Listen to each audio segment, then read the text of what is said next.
Si volen traspassar una nota als criteris d'avaluació, han de fer les següents passes. Han de tenir una columna amb les notes d'aquest criteri i seguidament han de clicar al més, posam nota, criteri d'avaluació, anem a les opcions avançades i seleccionem copiar a criteri. En aquest cas, obrim el desplegable, seleccionarem el criteri que volem avaluar, en aquest cas l'1.1, seleccionem la nota final del criteri i l'arrodoniment. Clicam desa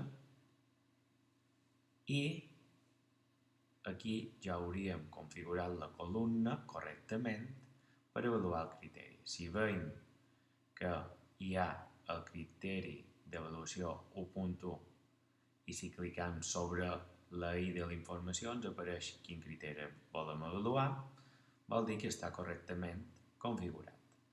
Si clicam la roda ens dona una informació si volen traspassar aquesta columna, li direm que sí i automàticament ja ens haurà passat aquesta nota als criteris d'avaluació. Si tornem a avaluar aquests criteris en una altra situació d'aprenentatge, aquesta columna també s'haurà modificada. Ho hem de tenir ben present.